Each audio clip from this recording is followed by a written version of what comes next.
السلام عليكم، عاملين ايه؟ اتمنى يا رب تكونوا بخير، وصلى اللهم وسلم وبارك على سيدنا محمد وعلى اله وصحبه اجمعين. في الفيديو هنتكلم على قصة مثل وحكاية مثل، وهو الطمع اللي ما جمع. روي انه في قديم الزمان في احد بلدان الشام كان هناك خياط يعمل بجد ونشاط، واثناء عمله كان ينشد باستمرار عبارة قوتي تحتي قوتي تحتي. وذات يوم مر أحد اللصوص فسمعه يردد تلك العبارة، فقال في نفسه: لا بد أن وراء هذه العبارة سرا. اللص، وفعلا رجع اللص إلى دكان الخياط في منتصف الليل، ورفع السجادة التي كان يجلس عليها، فوجد بلاطة فيها فتحة صغيرة، فرفع البلاطة فوجد تحتها جرة شبه مليئة بليرات ذهبية، فأخذها ثم أعاد كل شيء كما كان على وضعه. الخياط والدكان. وفي اليوم التالي رجع الخياط إلى عمله، وكعادته بدأ يعمل بجد واجتهاد ويردد عبارة كوتي تحتي كوتي تحتي.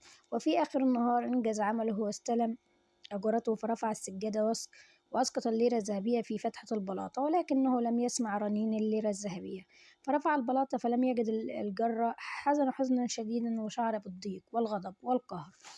ذكاء الخياط، ولكنه تمالك نفسه وتاني وأخذ يفكر في طريقة تعيد له ماله.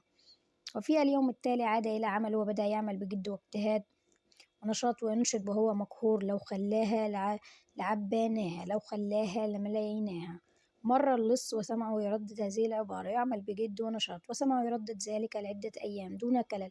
فطمع اللص وقال في نفسه: لماذا لا أجرب أن أعيدها ليملأها الخياط كما يقول، فلن أخسر شيئا، حيث سأعود وأخذها مرة أخرى.